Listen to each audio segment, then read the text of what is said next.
Well, hello everyone. How are you doing on this Super Sunday? It is December the 18th, year 2022. And actually, I guess it's countdown to the holidays. I think Hanukkah, if I pronounce that right, started, was it yesterday? Today? Might have been today starts. I'm not sure. I'm not really familiar with that tradition.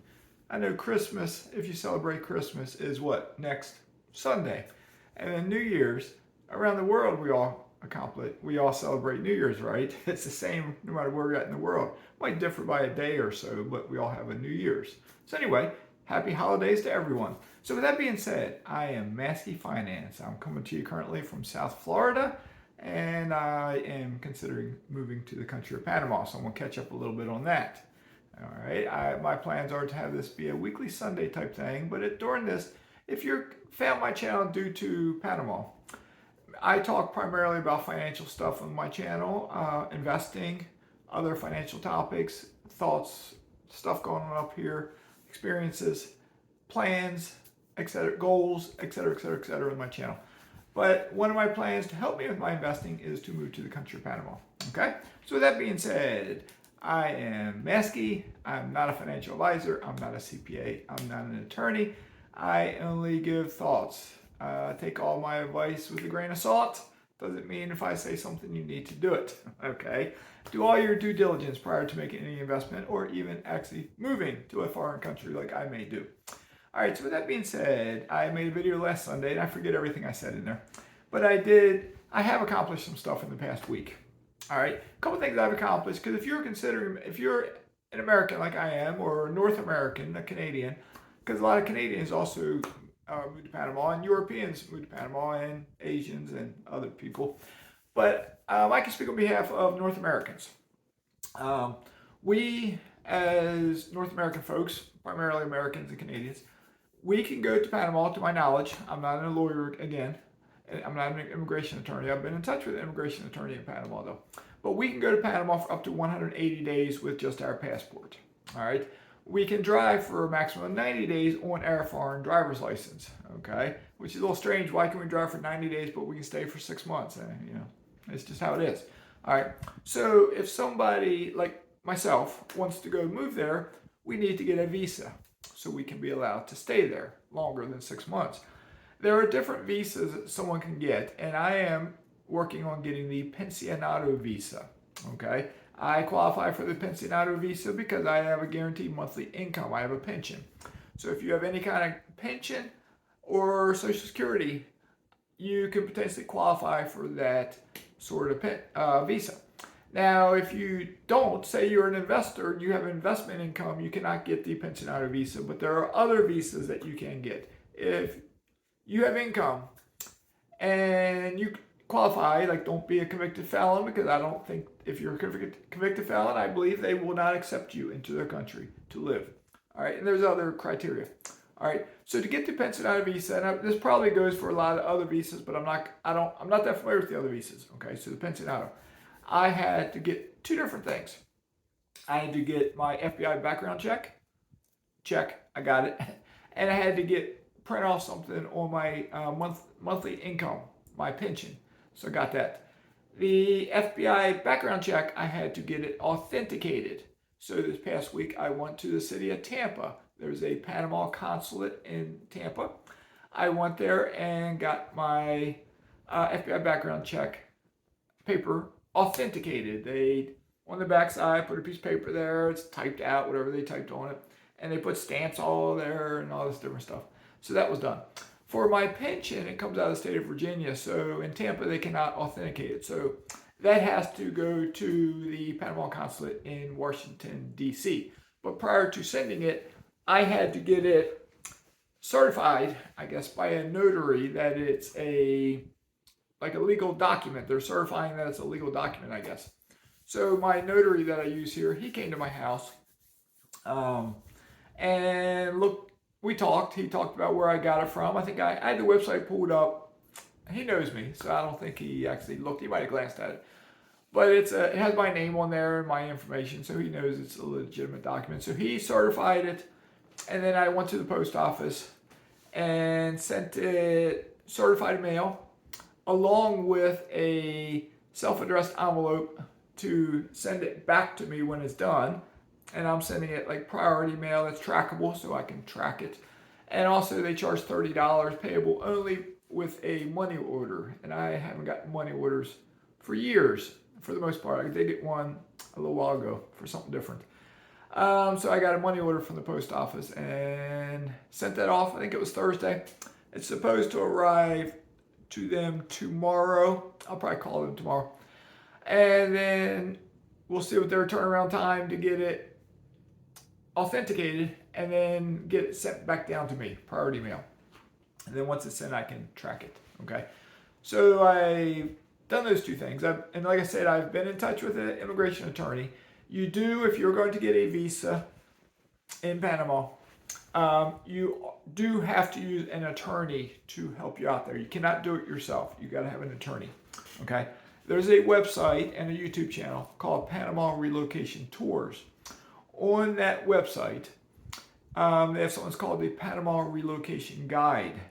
In that guide, they recommend, I'm not sure, half a dozen attorneys for immigration attorneys that they have vetted. They have done their due diligence on them. They charge reasonable rates. They're not going to rip you off. They give a military, the one I'm using gives a military discount. I'm a veteran. The attorney is actually married to an American. He's retired Army. Him and I have talked a couple times. I've talked to the attorney. We use WhatsApp to communicate a lot of times too. And where was I going with this? Anyway, you got to use an attorney, but they're charging me $1,000. They're giving me a $200 discount, I believe, because I'm a veteran. It's, just a first responder or military. So if you're a first responder, you can get a discount for that, or a military veteran, you get a discount. Okay. Other attorneys will charge anywhere from same price, $1,200 to $1,500, $1,700. If you use an attorney they don't recommend, I've heard of attorneys that might charge $3,000, $4,000, $5,000, $6,000. It's not worth that much money to do this. The attorney I'm using, what they're going to do, when I get to Panama, I'm traveling to Panama in a couple months. I will take the paper copies of the two documents I already talked about that are authenticated, so they can have the actual hard copies, the paper copies. When I get off the airplane, probably when I get to my first hotel that they encourage me to stay at because they have contacts there in Panama City. And at that hotel, the hotel will write me a letter of domicile saying that's my address. I got an address in Panama. I can stay there. Okay, I'm only staying there one night though. So they'll write that letter. And they'll take the three documents. The letter will already be in Spanish. My two documents are in English. They'll get those translated. And it's like, they cover the translation fee. It's like $100 or something. They cover that. Then I'm going out into the interior of the country. I'm going to two different locations primarily. I'm going on private guided tours from Panama Relocation Tours. Two areas. I've been to the first area years ago. I've driven past that area over the last 3 decades, but I've been to that area multiple times back in the late 80s, perhaps 1990. The other area I've never been to, it's on the Azuero Peninsula. I've never been out there. Mi esposa has been there. My wife's been there. The missus. She's been there. I've never been there. So we're going to check out those two areas. They are both good areas. There are, in the first area that I've been to where there's beaches, 4, 5, 6 beaches are all right. There's beaches up and down both sides of the country. Okay. Look at it on a map. I say up and down, but it's more like east, west. The country's kind of turned sideways. It's kind of weird. It's turned sideways, and your directions are kind of messed up. But it's the only country in the world, I think, has 2 borders, one on the Atlantic side, one on the Pacific side, 2 different oceans there. But it's the Caribbean also. The Atlantic is the Caribbean Sea, but it's still like the ocean. So it's 2 different oceans there. So the side I'm going to be on probably is the Pacific side. That's where I was stationed at, on the Pacific side. Those beach communities, they are San Carlos, Coronado, Chame, Gorgona, Nuevo Gorgona, Rio Hato, and something else in there. Expats live in all those areas. Coronado is the biggest area. Coronado has a lot of expats. It's a gated community in a way. It's a little more expensive there. We're looking to live in one of those areas perhaps. The other areas up around Chitre, Las Tablas, Pedasi, Playa Ubierto, that general area, and less people there. Still a lot of people, but it's less people. Cost of living is lower there. So I may rent, if I live in the general Coronado area, I may rent a nice house with a swimming pool and perhaps a view of the ocean for around $1,500 a month. I could perhaps rent the same thing in the Azuero Peninsula, $750, $850, $1,000, just a little bit cheaper, I think.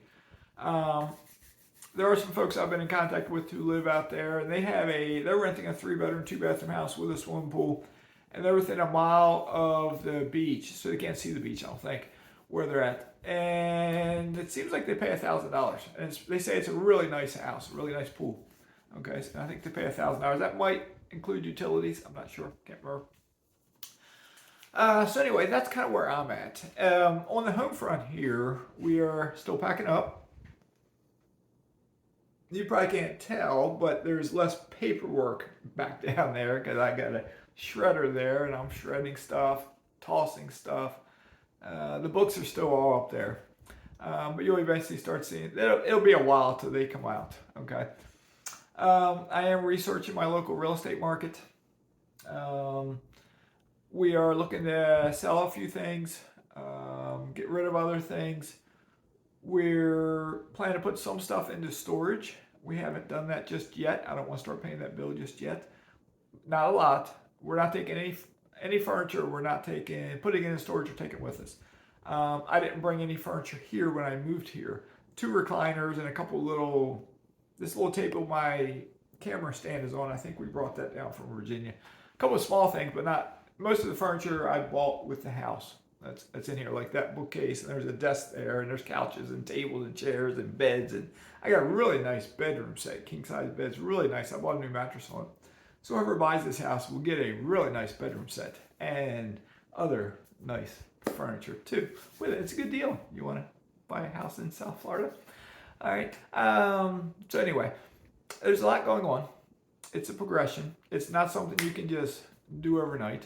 Since this is an investing channel, if you're still sticking with me, my intention, I've said this before, is to use this move to springboard my investments. On this house here, I have a mortgage, I have taxes, I have insurance, I pay utilities, et cetera, et cetera, et cetera.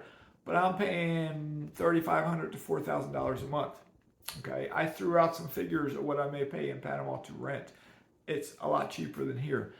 Anything I may buy, health insurance, I pay $400 some a month here. There, I might pay $100 a month.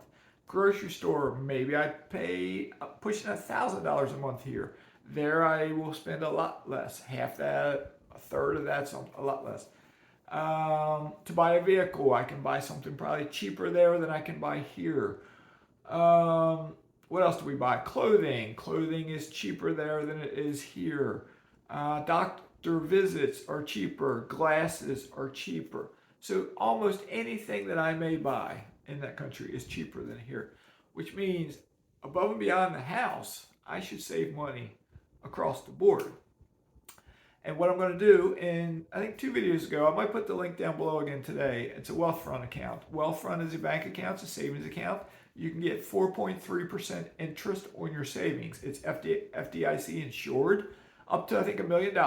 Okay, it's insured up to $1 million. So it's safe.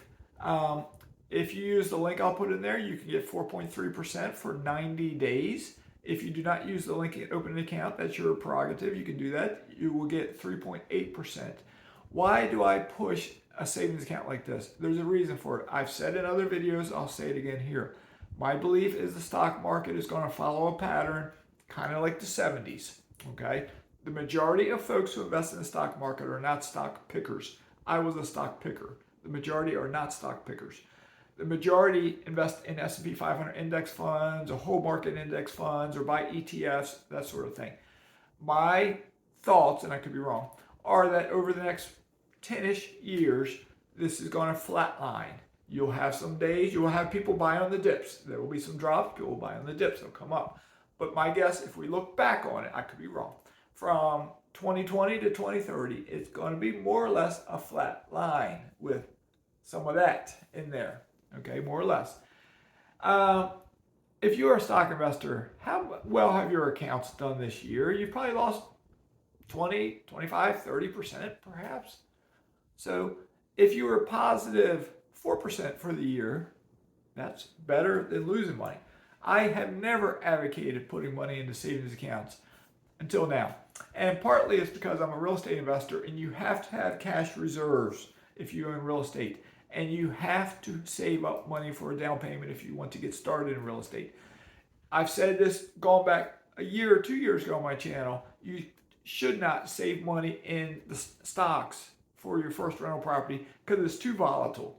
You know, you might have a goal of saving $15,000, you start with 500 and you end up with 150 because it's volatile. Okay, so now we're at a time in life where you can get 4.3% for 90 days. If you get an account and you refer someone else, you will get a 0.5. You will get locked in at that, I think, because you've already gotten your 5% boost. You'll get locked in at that. But if as rates go up, your rate will be 0.5 higher than whatever their rate is. And I think we will see rates in the banks go up at least through 2023. I think we'll hit 5%-ish, just a guess, okay? The goal of all of this is to help us with our investing, all right? So what I plan to do is, I know this is getting long, when I do sell this house, whatever profit I make, I'm probably going to put it into someplace safe, such as Wealthfront or such as I-bonds or T-bills, something that's safe. I'm still going to do some investing, but I want to keep my house money. It's house money.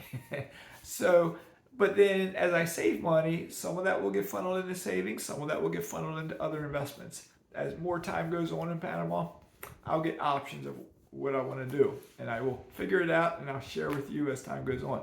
I'm not saying I'm living in Panama forever. I may not. The United States is a big country. There's pros and cons to every area to live in. The world is my oyster. I don't think that's the right saying. It's a big world out there. I've been out and about a bit. I want to get out and about more. I like the idea of renting. I don't like the idea of being tied down. I'm tied down with a mortgage. I don't like the idea of being tied down. I like the idea of renting. And if I rent, I can pack up and leave literally almost anytime I want. I mean, you know, don't want to break a lease, but I can get a shorter lease in Panama, like 6 months too. So we'll see. I may buy a vacation house somewhere in the United States that I will use it to generate income. This is looking down the road to generate income, but yet I'll have a place to go to if I want to come back to the States. So we shall see. Anyway, this is getting long. If you got any questions or comments or anything, feel free to put them in the comments below. There will be a link below to Wealthfront.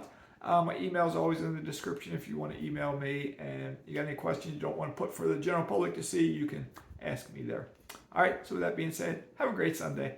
Mazke's signing out.